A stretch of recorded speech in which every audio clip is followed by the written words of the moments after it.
Good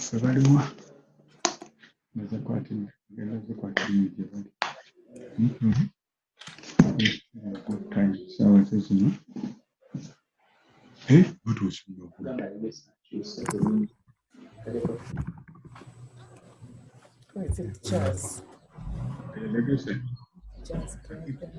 It's almost time, eh? It's Yes. time. Let You me better share. remove those slides, okay? Yes. The members present, you're welcome. I see you're muted, but you're welcome, Bridge. Let me see this thing.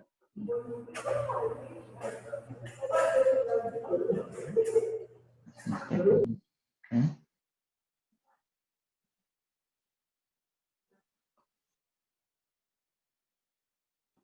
You can register yourselves. You can register. Are you able to hear me? Hello? Yes, we can hear. You can hear. Yes, we can hear. Okay. So I'm telling members to go to the chat and register. The Tanzanian team, Mr. Kabuje. Okay. Okay. Yeah. So you go to the chat and register, eh?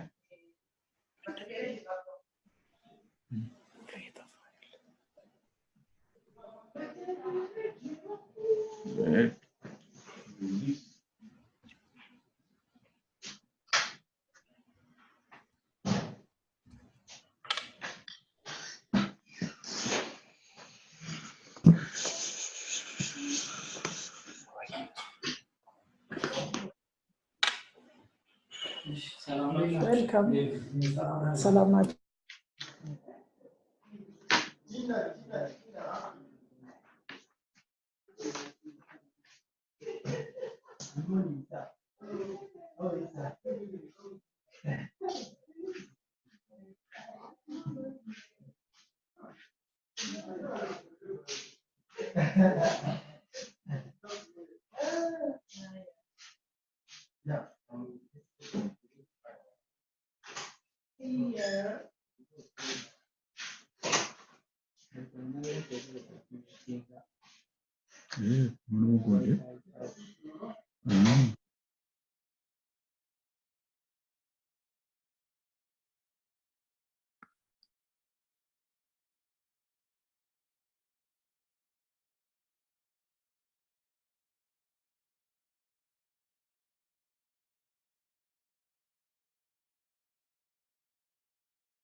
Miriam, you're welcome. Hi, Charles. Yes, you're welcome. Thank you. This one, YCT3. Who is this one? YCT3?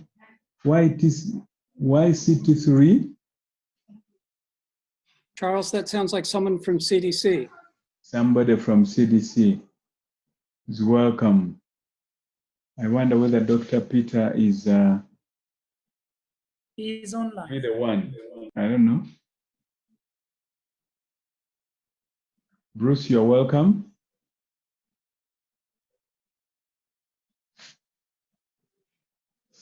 Bruce, you're welcome.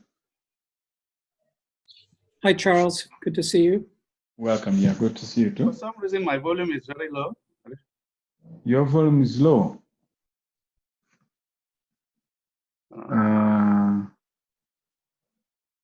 Are you able to hear me? I can't hear. Can you hear me, Charles? I hear you very well.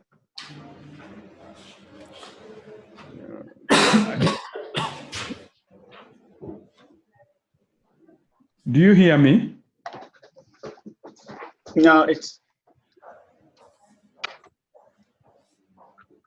And yet for me, I'm hearing you very well. Okay, I think it's much. It's much better now. Yes. Okay. So is this Dr. Peter?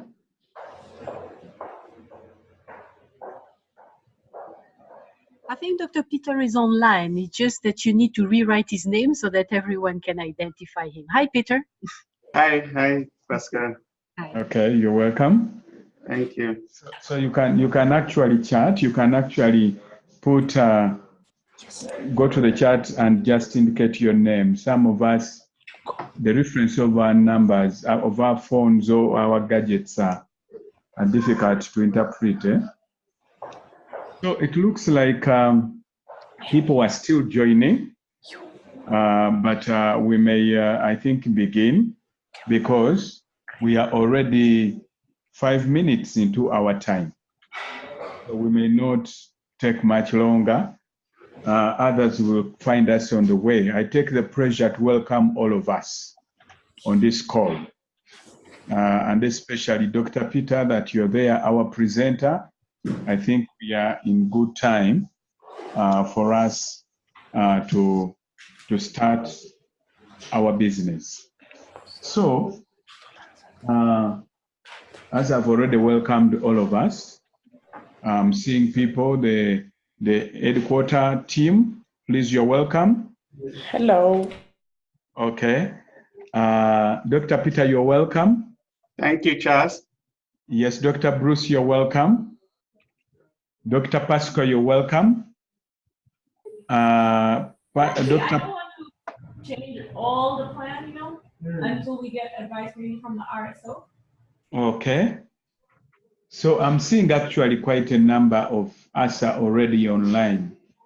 So I want to welcome all of us online who have already come. I know others will find us along the way, but we have begun our session. So today, in the last 2 sessions, we've been dealing with sample transport.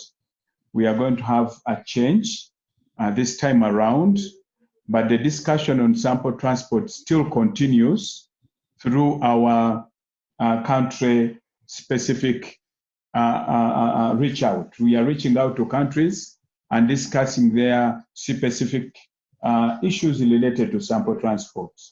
And as you know, the viral load cascade is a long one, and we want to keep touching here and there until, by and long, we will touch everywhere and fix up things. But as you know, these discussions are not for the sake of it.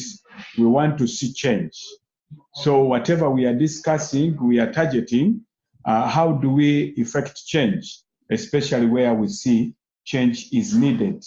So as we discuss today, we are discussing laboratory optimization, laboratory systems and network optimization.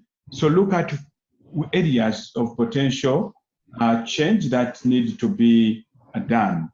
So I will ask the headquarter team within about 3 to 4 minutes to give us some hints on Slack. I understand many of us are registered on Slack, about 40-something, 43, but we are not active. And then we have invited over 100, but most of them have not actually registered. And like me, who has invited you, I'm blocked. I can't invite anyone anymore because you have not actually gone down to register yourself. And those of us who have registered, we need to be active because we want to continue the discussion on Slack. So Dr. Legese, in about 3 minutes, can you give us a few hints on Slack?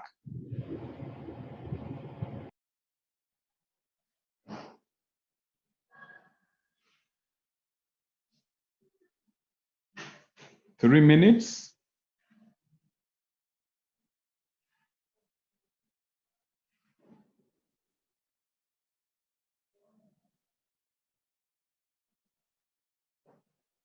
Please unmute yourself.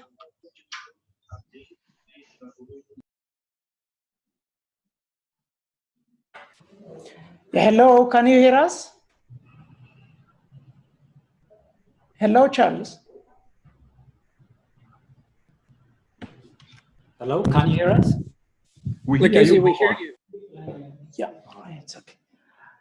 Okay, hello. Welcome to this session. Fitzum, our IT expert from the ASLM headquarters team. He is going to tell us how to open Slack and how to use Slack for the ASLM LabCoP. Then I will tell you a little bit few things about using Slack on the ASLM LabCoP. Fitzum, the floor is yours. So just to say something about Slack, it's difficult in 3 minutes to describe all the functionality of the Slack, but last time we sent an invitation link to everyone. So now we are asking you just to activate that link. When you activate that link, you will join our, you already joined our Slack, but it will help you to open the Slack and access our channels. If you can see the shared screen, from the left side, there are a number of channels that are available for you to join. Some are private, some are general for public purpose. So these are from the left side. These are the channels that you can join based on the topics that are happening in every session. So those of you who have received the link, just activate the link. But if you have still a difficulty in accessing those links, you can contact us and we'll give you a detailed instruction on how to proceed on using the Slack. Yeah, thank you for some share. Can you stop the share? So, I just want to tell you that the number of people who are using Slack, so far we have 43 members registered and invited to use Slack, but unfortunately only 5 people are actively using Slack. So can you see the slide? So I would be very happy if a couple of invitees could tell us why they are not using or actively using the ASLM's LabCoP Slack.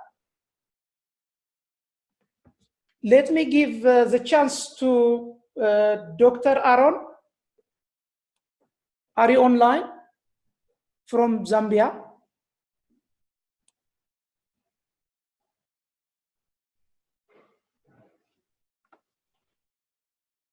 Probably is not online. He is not online, okay. So maybe let me start from the Ethiopian team, Adisu. Let me start. Adisu, you are already registered on Slack, but you are not actively using Slack. Can you just briefly tell us why you are not actively using it? So thank you very much. I know I am one of the first who registered to use the Slack, but unfortunately I'm not using it, but I'll use it from now onwards. Okay, thank you. But we would be happy if you could tell us just why. A good commitment. Yeah. Maybe I'm receiving many emails, so I'm just not focusing on that. So I'll focus on that. Okay. So I'm randomly selecting. Can I just unmute Rodriguez and Kabuje? Can you please tell us why you are not using Slack? Why you are not actively using it? Hello, actually we had a challenge in joining, but I tried to join, but during joining I was away in the field, so I had to use my phone. I don't know, was it because of quality of phone, which made it not possible to have a chance to continue with other joining discussion and so forth. Maybe by using laptop, because I'm again in the field, but I expect to be in the office soon. I will again try to join and look how I can continue using this Slack. Thank you. For your information, you can use both your phone and computer. Once it is downloaded, you can use it both in your computer or on your phone. Just finally, let me again randomly choose Dr. Alik Kayanga. I am unmuting. Can you also tell us why you are not using Slack? Dr. Alik? Hi. Sorry, do you hear me? Yes, we can hear you now. Yes. Yes, Malik, and I was one of the very early people who registered using Slack, but for sure, I think now it's high time for me, joining my colleague who just spoke a few minutes ago, that I think it's high time now to actively now start using Slack. At the meantime, we have been engaged in some of the issues, and for the last week I was out of the office, but I think it's high time now we're going to use the Slack. Okay, thank you, Dr. Alex. So I think it's enough to hear at least the opinion of the country working teams, why they are using or why they are not using. But finally, I would like to remind you that please be active in using Slack. We will share, most of these slides, the announcements and flyers on Slack, and also share us your experiences on Slack, both online and offline. I would like to thank all of you for your opinions, and I give the floor to Charles to the next presentation. Thank you, Charles.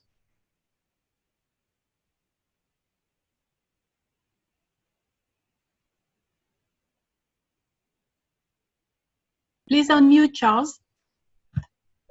Oh, thank you, thank you.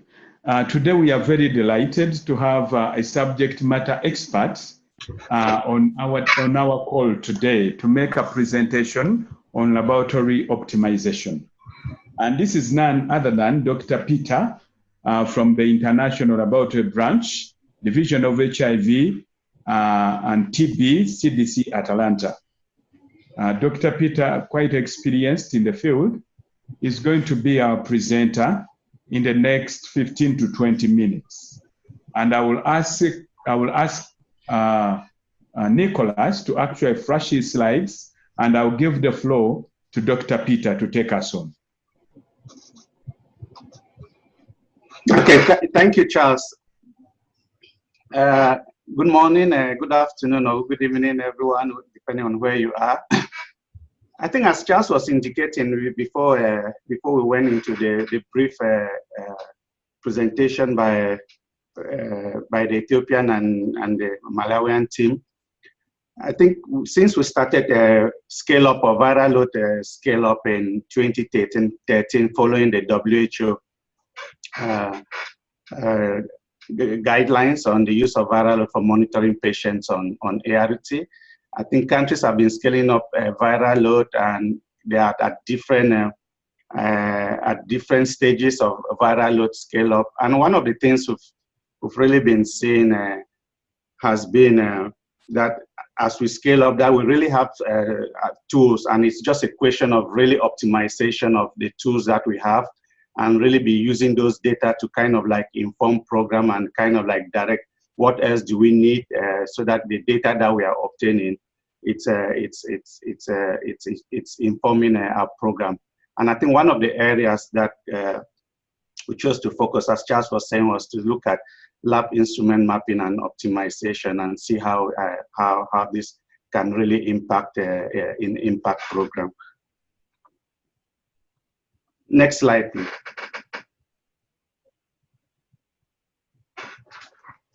Next slide, Nicholas.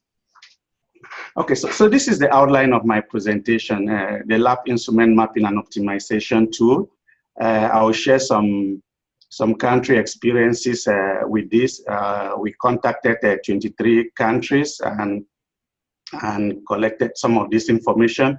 And I'll just share the experience of 2 countries without actually identifying them, because we're still analyzing some of that data, and we need to get clearance from those countries before really like sharing but that when those analyses will be completed, that data will be shared with the product group.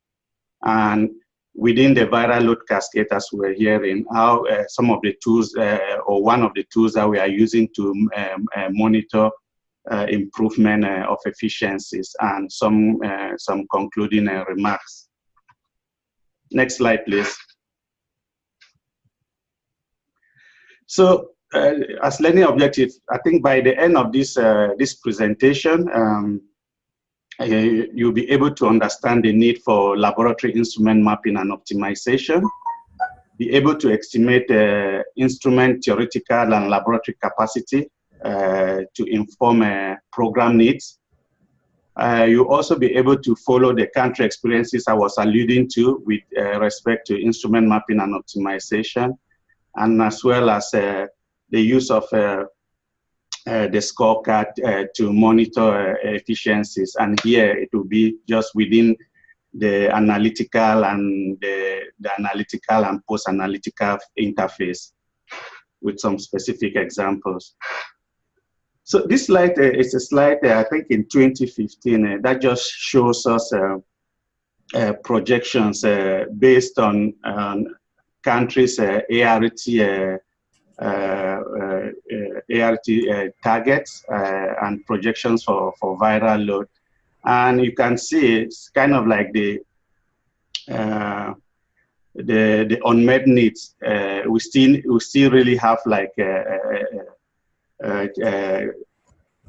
long way to go to scale up viral load. I think some countries are really doing well, but I think most countries are really on the path to scaling up viral load. And this was like a WHO CHA document that was put out in 2015, and it was based on like projections and extrapolations, using also like countries' desire to meet like the 1090 goals, as well as their targets on ART. Next slide. And why do we need instrument mapping and optimization? Here we have a slide. There was this publication by the WHO team in a study that they did. It was probably, I think, in 2015, and where they looked at, they had a survey with several countries on laboratory instruments. And here I've just used from that data, just pulled out that for CD4 instruments and viral load. And what they clearly showed was that for viral load, in as much as there was inadequate instrument capacity for viral load scale of them, but what they found out was that for the existing platforms that were found in most of these countries, only 36.5% of those platforms were really being used for viral load. And if we look at also for CD4, it was only 13% of existing platforms that were used. So clearly showing that even with the existing instruments, we still have room to really grow, to maximize their usage. And I think as we work in countries with different partners, that there is this lack of coordination of procurement. And we've seen in some countries where there are more instruments procured because we don't have that coordination in countries. We all have good intentions to scale up viral load, but if there is that coordination is missing, we can flood programs with instruments that can also be burdensome to the program. And I think as we have been seeing some lab systems, it can be a problem with equipment maintenance. And also, this also has an impact on reagent stockouts, because for some of the platforms, if there's no coordination, some of those reagents don't get into the national procurement system, and by the time they really do, we are having issues with stockouts and disruption of services. And also in a situation where if we don't really have like a good mapping, knowing the footprints of this as well as the capacity, we can now also in situations where there is the need for having some of these instruments and leading to, say, like low coverage in some programs. And I think also we've seen also like when with point of care instruments like the CD4 that were introduced like in 2010 to really kind of like increase access. We realized that early on a lot of countries had some of these instruments, but for about a year or two they were like still in their boxes. So I think really having like informed data to advise on the need for this can also like help program. And we've also like seen WHO recently pre-qualified the use of GeneXpert for both TB and EID and viral load. So knowing this is a multiplexing platform, and knowing the needs, the capacity for this, we can also like explore areas for integration for both diseases where feasible. Thank you. Next slide. So what did we do? We just sometime in December, we put together, based on all this background, we put together a simple Excel tool and shared it with 23 countries. And if you look at below, those are just the different components of the tool.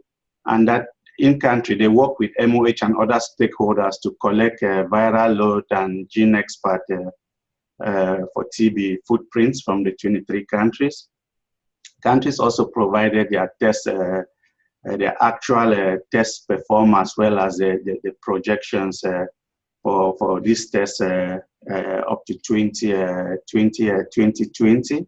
So we had this information. It was really something that the ministry for the 23 countries that we contacted was really keen on, and we collected this data, and like I indicated, we've started analyzing the data. But in the next couple of slides, I will just take you through how that data was collected, the calculations that we did, and to obtain like the national instrument capacity for the two countries that you'll be seeing the next couple of slides.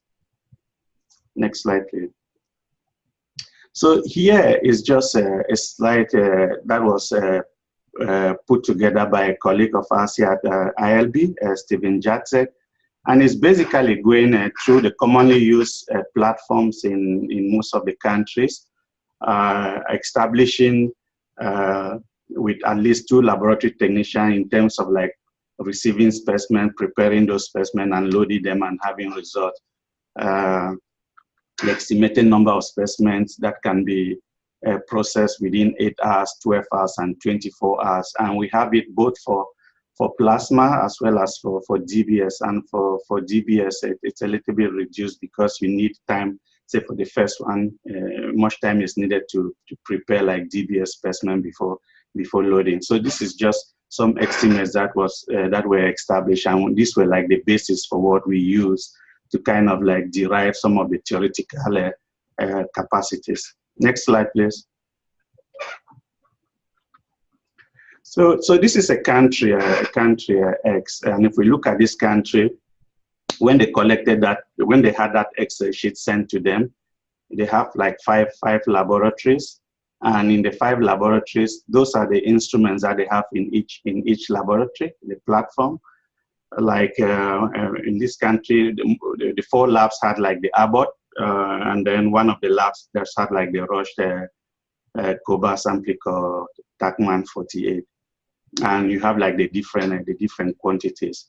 So the specimen types, if you look at lab, the specimen type here, in lab A, they were doing both plasma and DBS with the ratio of 80 to 20, and lab E was doing uniquely DBS, and the remaining labs were doing 100% plasma, and they had at least 2 lab staff in each of those facilities.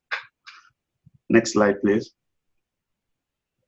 So now the slide that the previous slides, if we look at it, where for plasma with the Abbott, the estimated throughput is 138 and 93 for using DBS, and for the Roche Amplicor for DBS, it's 84.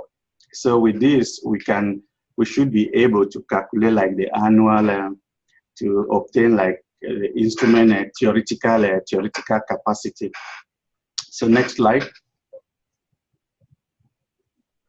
So next is like 240 days. And here, just as I indicated, theoretical, we kind of like, it's really an ideal scenario. We know in countries, those days will be different. Here we're just using 5 working days a week, 20 days a month, and 240. Those are ideal scenarios, but we know practically, really, probably that's not what typically happens, because these different labs operate differently, and they optimize their schedule, their working hours to kind of like get like optimal yield. But for the estimated theoretical capacity, this is what we use. Next slide, the number of days we use.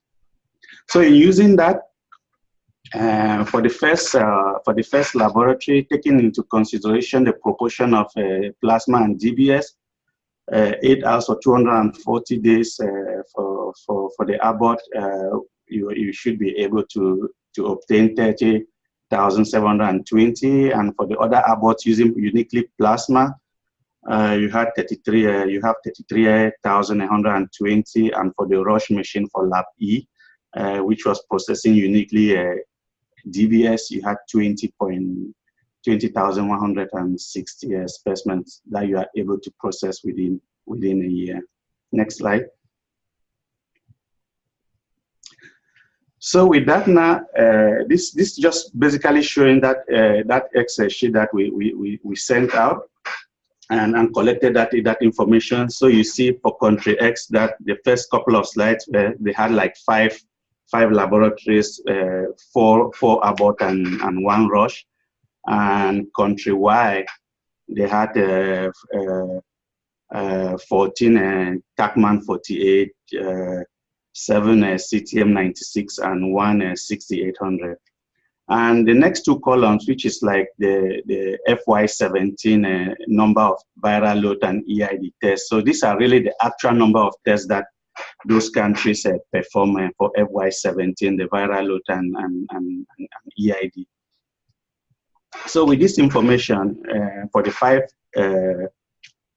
platforms of country X, if you look at the last column, so the estimated theoretical capacity for all those platforms, it's 150,240. For the country-wide, for all those platforms, which amounts to 20, I think that should be 22. The estimated theoretical capacity in the last column will be 680,480. That's assuming with those assumptions that we had of 240 days. And you have like the actual test, which is like the viral load and EID indicated in the next 2 columns. And we know that most of these platforms are dual platforms working on the same instrument. So in terms of calculating the percentage instrument utilization, we collapsed or added the viral load and EID tests if we look at for countrywide, because those the platforms that they had were using were dual platform for both viral load and EID. So if you look at country X, the estimated instrument capacity utilization is only 25% for those platforms. Next slide. So now I will move on to these were like for conventional viral load platforms that we did. We also that tool we also used it to collect information for GeneXpert for TB, and the same 2 countries, country X and country Y. So if you look at the number of GeneXpert that they have, whether it's GeneXpert 4, 16 or 48, you see that country X had 65 GeneXpert, 65 GeneXpert 4, 1 GeneXpert 16. Why for country Y they had 14 GeneXpert 4. So if you just go in and then we ask the question for those 65 and 14 GeneXpert, for example, for country X and Y, how many had functional modules? So for the 65 GeneXpert for 4 and 1 GeneXpert 6 for country Y, you realize that there were only 28 modules. So you can see in a picture here where there are there's room for more modules for the 65 and 1 GeneXpert 16, but they only had 28 functional ones. So for the country Y, for the 14 GeneXpert 4, all the modules were functional. So if you calculate using the same estimating the theoretical capacity for the gene expert for the TB, so we are estimating here that you can do 4 tests. You can do 4 tests per module per day, and if we're using 200, because a test for gene expert is about 90 minutes, so this will like estimate. So you can do 4 tests per day per module, and if you use that for both country X and Y, you'll be seeing like the estimated capacity of 26, approximately 27,000 and 53,760. So, and then the actual gene expert that were performed, you see that for FY19 for country X, it was 11,726 and 6,225. Next slide. So here, I just want to point out like country X. So if you look at, they had 65 gene expert 4 and 1 gene expert 16. But in theory, those numbers should give you 276 modules if all the modules were procured, but they only had 28.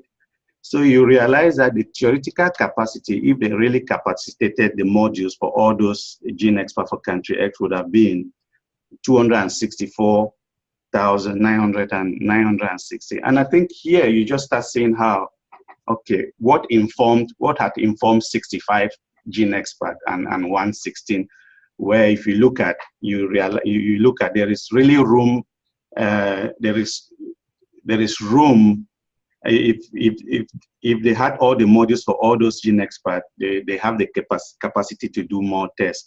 Or even if the capacity, the existing capacity of 26,880, probably you shouldn't have been getting, say, like 65 gene experts. You probably should have been having, but maybe less than that. So the need here also like reinforcing the need to actually be doing some of this instrument capacity to inform like needs, especially as projections for target projections for the coming year, so that it also like informs funding for reagents for this. Next slide. So for country X and Y, with the instrument, the estimated instrument theoretical capacity, as well as the actual capacity, and then the percentage instrument utilization, which is utilized for tests. This is for viral load. If you look at which is indicated by the red dot, you realize that if we look at country X, that's for the 65 modules with the 28 for the 66 gene expert with the 28 modules. You see, it's the percentage. No, this is for the conventional. Sorry. So for the conventional, you see for both countries, it's about 25% of the existing platform. So there's still room for growth for testing some of these specimens. I mean, we know in our program that we can find out some of the reasons maybe why countries are not being able to optimize this, and these are really like area within the cascade that we can find out what are some of those reasons and improve them. Demand creation could be one of those, reagent stockouts or instrument breakdown. But so understanding some of these things to really improve, so that we maximize the capacity of what we have. And viral load scale up is not just kind of like putting in more instrument, but having this platform and really making the maximum use of them. So this was for the conventional platform. So next slide. And if we look at the Gene Expert platform, what I was talking earlier. So for country X, that had 66, but only 28 modules. So the capacity that is being used was, I think, 44%. But imagine that all those 65 machines had the modules. You realize that the utilization capacity will drop, say, to 4%. So there's, even with the Gene Expert for TB, there is really room for improvement, for accommodating more tests for both country X and and countrywide. And since the Gene Expert is a multiplex platform for different improve the programs for TB testing, but also can program explore integration, say like with early infant diagnosis and viral load. Next slide. So that was like establishing the instrument footprints, their capacity, and also like to inform. So within, this is the viral load cascade, which I'm sure you've seen these slides during the ASLM meetings in Joburg, and the ASLM organized regional meetings. We've seen this cascade, and my next couple of slides is how we can use a particular tool that we also like develop to kind of like monitor some improvement within the analytical as well as the test and the post-analytical interface. Next slide. And we know within that cascade, it's an interdisciplinary approach that we really need to kind of like harness all the efforts of the different disciplines to scale up viral load. And these are just some of those areas: the lab, the logistic, clinical, and the M&E monitoring and evaluation, as well as we optimize the different areas or activities within the cascade. Next slide. And it's the viral load scorecard here, which has been developed. It's a tool. We also like, it has a user manual guide how you use the scorecard. We've piloted it in a couple of countries, and some countries are also like are using that for their program. It also has an area that like a quarterly monitoring appendix also. And then here, I mean, looking at the different, like the dashboard you see for the viral load scorecard, it just looks at the different 9 elements of that, and it can tell you areas where you need to improve within the analytical phase. And for those labs that horizontally is like the different, I mean, kind of like row-wise, these are the different labs, and then horizontally you find the different sections within the analytical phase that were assessed using the scorecard. And with the pilot, we just realized that labs that are involved with SLAMTAP doing well using this scorecard. Next slide. And within that scorecard, using that within the system, we were able to for different countries to monitor like specimen rejection rate, which enables you now to work with the sites collecting specimen to do like root cause analysis and find out what could be the problem. And we are using any specimen rate beyond 4%. I mean, beyond 3%, we kind of like use that as a threshold to kind of like trigger kind of like working with a different site. But in as much, each facility should be looking at their specimen rejection rate and be following with the sites and finding out, is it a problem at the collection site between transportation and the laboratory. So that's a useful tool, and then kind of like correct those problems. So that's something that also addresses the lab clinic interface specimen rejection rate. And then tracking specimen and results and around time. And I think that tool also is very good in the sense it really monitors the entire cascade from collection to return of results. It doesn't just end when the results are picked from the lab, but it also like it ascertains when those results get to site. And just looking at the different TATs here, you see where they are having like long TATs, both when specimens are collected and received at the lab, as well as when those results are sent out. And I think this is where, as a program, you can just start with some of these facilities having like this long TATs and start kind of like troubleshooting with those areas, and also like for return of results. Next slide. So this is just kind of like concluding a slide. I think with the lab instrument optimization tool, it established an inventory for the conventional viral load EID as well as the gene expert for TB, both the footprint as well as estimated the utilization capacity. And from what we just saw, we realized that there's really a high percentage of unutilized capacity for both the conventional viral load and gene expert TB platform, indicating that there is room for growth. For some of those countries, we don't probably need more instruments to scale up viral load. We need to optimize the use of this, and as I alluded to, maybe to improve demand creation.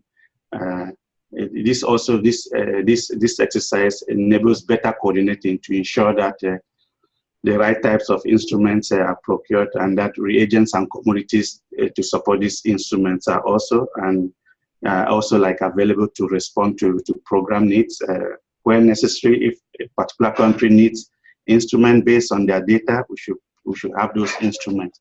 And need for programs to strategically implement TB and HIV integration. We see there's plenty of capacity within the gene expert. Should we use that for EID as well as HIV viral load, since those have been pre-qualified by WHO? So there is room there, but I think each program will really need to discuss that as a country program to make sure that say like TB doesn't affect any of the gene the TB program as well. And using the tool that I just the last couple of slides, that as we put this instrument, we should continuously be monitoring the efficiencies within the viral load cascade, especially within the analytical phase and the lab clinic analytical phase, for which the LabCoP was designed. And I think that's it. Thank you, and we welcome questions and discussion elicited by this.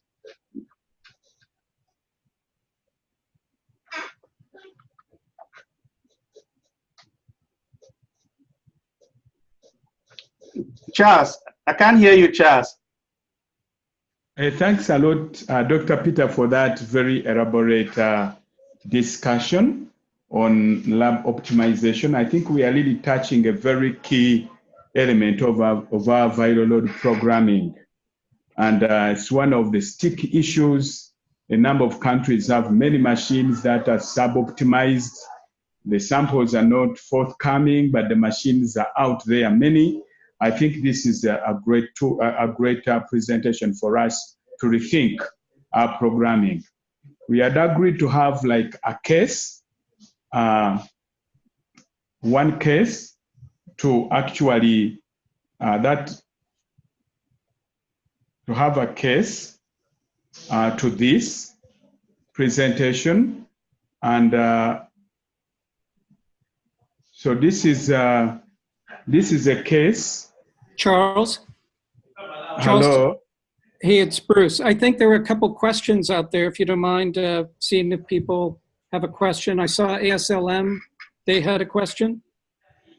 Okay, so let's go to the questions first. Okay, thank you very much, Peter, for this nice presentation. I have actually a couple of questions that might be clarification, actually. On your presentation on underutilization of instruments, it shows that CD4 was 13% and viral load 36.5%. And so this is like when we are in under normal circumstance, the machine utilization can be higher, but there are cases when there is no electricity and stock out. So have you considered this? And the other one is laboratory instrument mapping tool utilization. So here, when we look at machine to population ratio, it can be perfect, but when we look at the actual situation in laboratories and in the countries, for example, when we look at the specimen transportation, it's difficult in some countries. So do you think this lab instrument mapping tool simply uses the numbers we have rather than considering the specimen transportation? This is my question, actually. Thank you. Okay, on the first one, on the 13 and 36.5%, I think there are several reasons that could account for those. Just like we indicated that there could be, you touch on electricity, and I think it's for programs to look at holistically, to kind of like find out what is really leading to that underutilization. If it's demand creation, if it's electricity, should we be thinking as a program that for this facility, should we be having like backup generators so that the electricity is not a problem? If that's the cause for that, but I will probably say I doubt it that it's only electricity. It could be electricity. It's several things, but also at the same time, there's really that lack of coordination. I think we see it in countries. I alluded to also, like at the beginning, different partners, they're supporting country programs, but if they don't come together to kind of like sit together and coordinate on the number of instruments to buy, and everybody is buying and putting in their own side, you have things like this that could happen. And with all the best intention, it can be burdensome to programs. We see even before the WHO 2008 Maputo Declaration, where they were really also like striving, say we should have like harmonized instruments, so countries have say like at least 2 to 3 platforms to work on. But then they were having lots of platforms for the chemistry and hematology and gender, and it was a problem for countries to manage, both for equipment maintenance as well as for procuring reagents, having for those different instruments that have different reagents. So I think it's a couple of things, but I think it's for each program to identify what that particular problem is for their country and troubleshoot. And I think now we are at the phase for the scale up within that cascade where it's really improving those efficiencies within the cascade to really scale up with the available tools that we have. I think we can still kind of like scale up viral load. So your second question was on what? Sorry, can you repeat your second question? I think. Okay, thank you. I can repeat. Yeah. So on instrument mapping tool, so when you look at the Martian to population ratio, it looks okay. But when we consider challenges like in specimen transportation, so this is one of the areas we need to consider, because like when we look at the number of population, the number of Martians can be very low. But you have to consider also specimen transportation issues that can you have to consider in place in many areas to solve the challenges related to specimen transportation. So yeah, I mean I agree that we have systems, we have system challenges and service delivery challenges within the cascade to resolve. And at the beginning of this presentation, Charles alluded to that. I think you've been talking about sample referral system, and I think for the viral or for this instrument one, I want to say that in terms of instrument utilization capacity, it has an impact, but I don't think it's a huge one, because when you talk of the sample transportation, we see like in the tool that we use, you can see like some of the rejection, you can monitor that for the rejection rate. But in terms of like really impacting like the utilization of that, I don't think it's really it's huge, because one, if your sample if your rejection rate it's very, very high, you have to troubleshoot that. But I think what is really happening is that you saw in that TAT that when those specimens get to the lab, it's really, these are high throughput machine.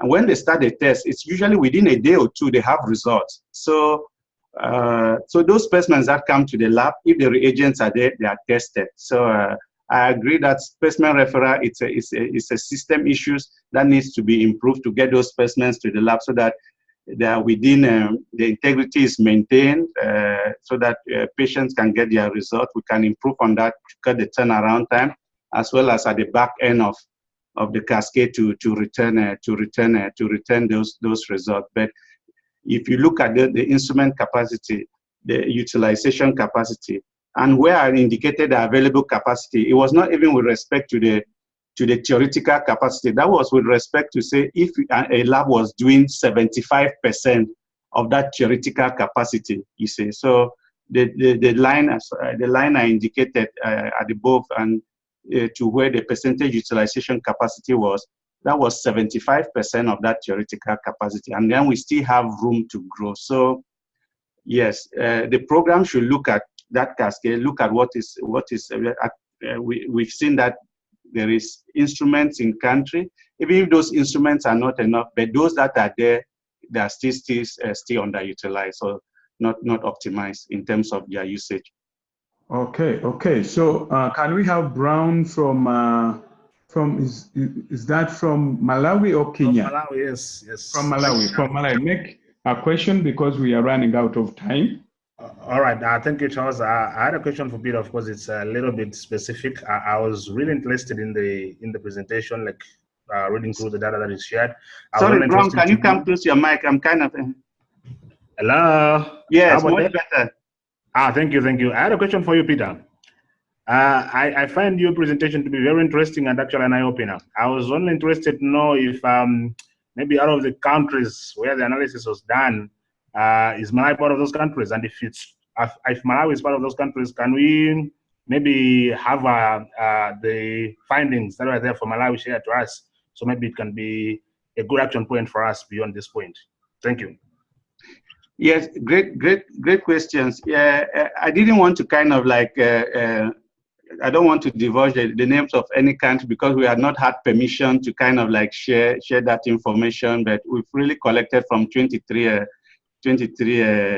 countries, and I want to believe that Malawi is one of them, but that data has not been analyzed yet. And when we analyze it, we also like get permission before that those data can be shared, because the MOH has to be aware of that data first before we kind of like share them. Yes, we'll get permission, and then those reports will probably be shared will be made available to them. Yeah, we seem to be running out of time. I think we give ourselves a bit of work to do, because this is a very actionable piece of information we have shared. Could we go back, each one of us, and make an assessment of our country mapping, our equipment mapping in country, and also do an assessment of the capacity of these equipments that we have in country? How much of this capacity is tapped in our respective countries? Identify the key issues, the key inefficiencies and challenges. We are going to be reaching out to you in the course of the month.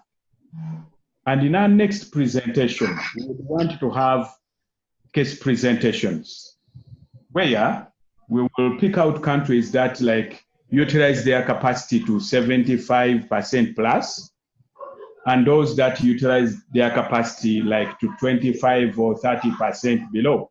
And we get like 2 or 3 or 4 countries presenting their cases, and we analyze what are the sticky issues, and if we are going to fix, where do we start to fix?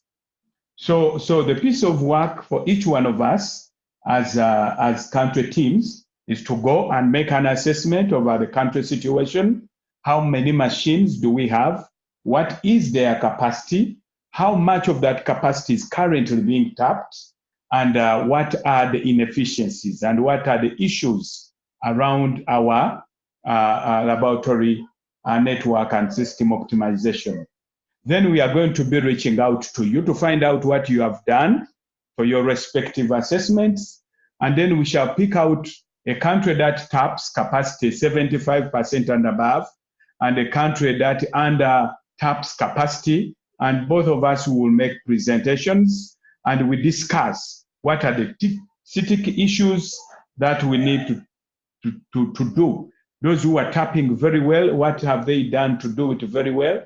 Those of us who are minimally tapping our capacity, what is the cause and where do we begin to fix issues? As we speak now, we have almost eaten up our time. I want to thank Dr. Peter for that very elaborate and eye-opening presentation. I want to thank the members on the call for being engaged and being very keen and interested. And the pieces of work that have been given to us, let all of us go back and task ourselves to do this piece of work. When we reach out to you, please, would want to have a frank discussion and then eventually agree on which countries are going to be presenting their cases in our next call. Thank you very much. It's been a very great and enlightening discussion this afternoon, morning, and evening, depending on where you are. Have a nice weekend and also a lovely Easter season. Thank you very much. Thank you. Bye-bye. Bye-bye. Charles. Yeah. Okay.